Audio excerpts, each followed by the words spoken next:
obviously, communications is incredibly important when it comes to a team working together, whether that's in combat or building something, or in any reason, a team is not going to be within earshot of each other. Now, there are different options like two-way radios. There's LTE. There's mesh. Try to dumb down for me the difference between LTE, mesh, two-way radios, and any other communications options I'm missing. I mean, I guess we'll just jump right in and start with the cheap VHF, UHF radios, things like the Baofengs. You can kind of step up, you get into the EF Johnsons or the Motorola's.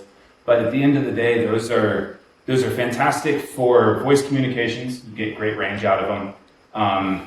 There is software these days where you can connect your EUD, your phone with your ATAK through that to be able to send some location information. But your ability to transmit data is highly limited on those systems. So if you are looking to equip more people quickly, LTE is a good option. The next kind of step up, you're going to have your mesh-tastic systems. Those are great range. They don't have a lot of data transmission capabilities. So once again, you're really limited on what you can send outside of voice comms or location data. On the high end of that, you have systems like the Silvis, the Harris. Those radios, incredibly expensive, proprietary software, but they do work with ATAK. They do work with our location software, our tactical planning software, and helps us see our team locations. You can stream video, you can do all of that, but it's a very high cost.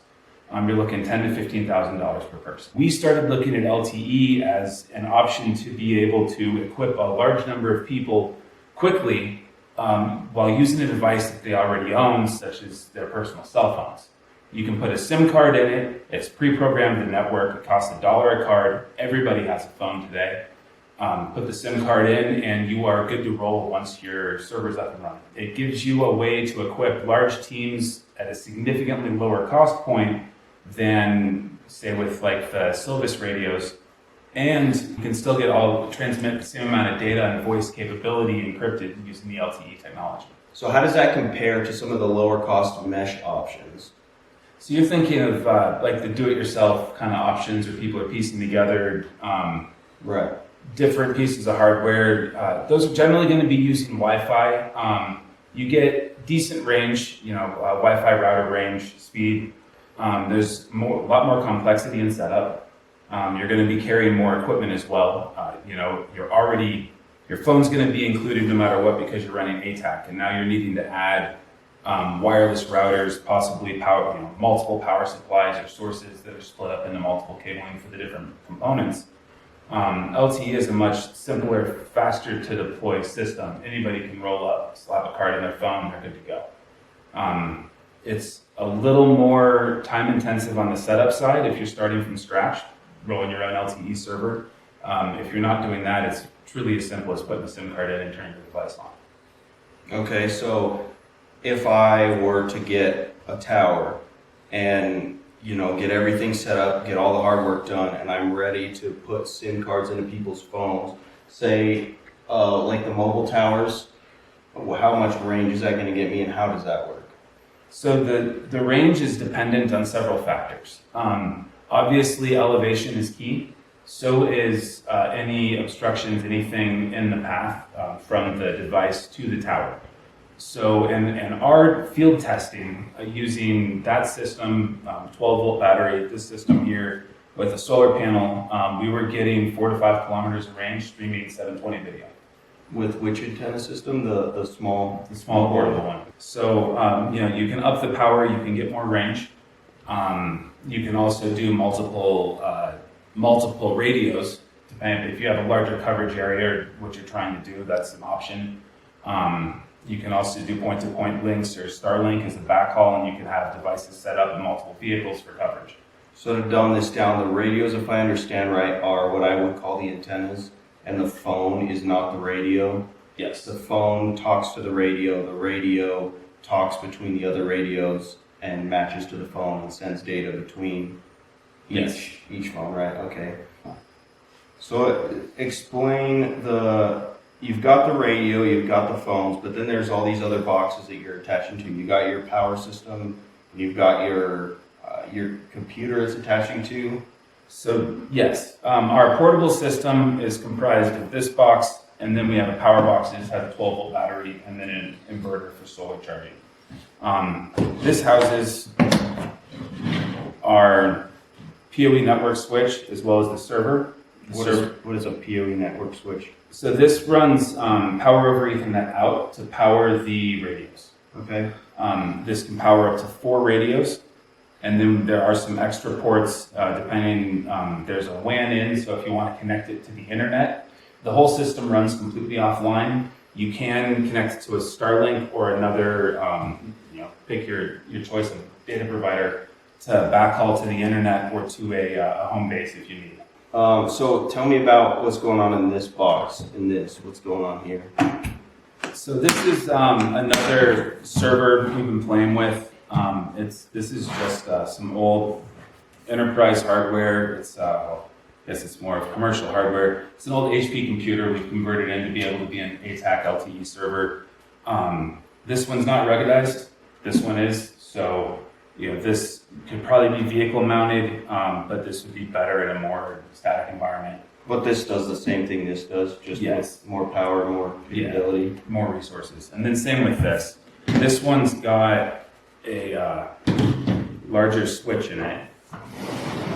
Try to turn it around a little bit here. So we've got a much beefier server here that can run significantly more software and more storage capacity, as well as a network switch and then some cable management options. This would be more set up as, let's say your team's dynamic entering a building. You can roll up in multiple vehicles. You can drop this, plug this in to site power or off one of the vehicles, and run your comms from this.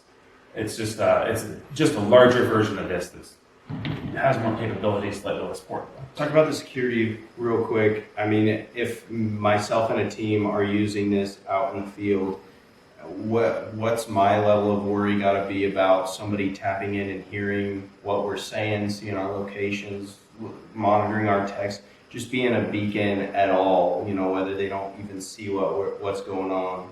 How does all that work? It depends. There's going to be 2 very distinct groups that would be trying to look. You're going to have nation states, governments, federal level police, those kind of organizations.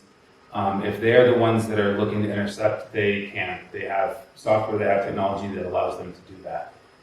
If you're concerned about your neighbors or corporate espionage or just making sure that you and the boys have secure comms, somebody with a good hacker is not going to be able to crack LTE. The carriers around the country, Verizon, AT&T, Sprint, T-Mobile, they don't get hacked over their LTE.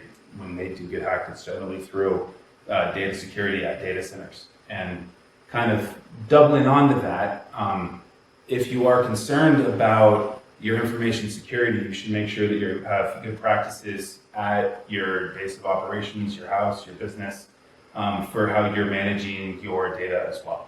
So if I want to set up an area, I'm not mobile, and I want to set up an area around my ranch or my little town neighborhood, and I set up a stationary antenna, am I correct in that I can connect things from cameras, drones, phones, anything that needs to communicate with my base station privately through this LTE setup?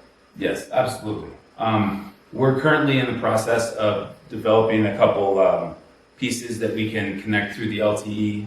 Can't really disclose those yet, but there are, any device that you can connect over, say, Verizon or AT&T or Sprint or T-Mobile or any of those can also be, with just a SIM card, drop straight onto this network and run privately on your own property.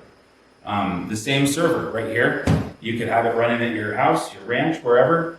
Then you want to go camping for the weekend. You can take this out, all the kids' phones, everything works. You can see where they're at, what's going on, communicate with them. It'll power that if there, it'll power it back at your house.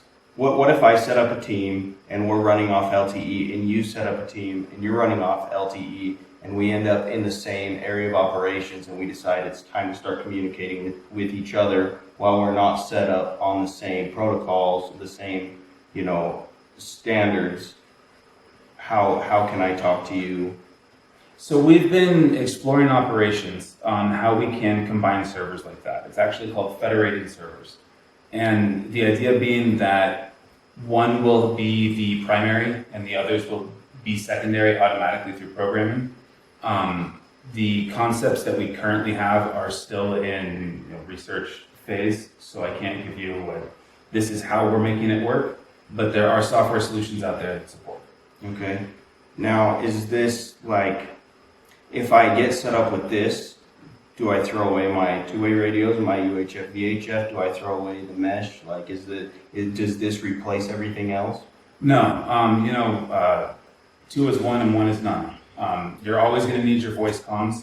That's often run independent of EUD and ATAK anyways. And you're going to need a secondary device. These days you can also have a software-defined radio on the phone, so your phone can double as a backup or primary UHF, VHF, and then your secondary is your radio. There's a couple different options there, but no, you would not be getting rid of it. So if I had this set up, can I make phone calls like normal between other phones on the network?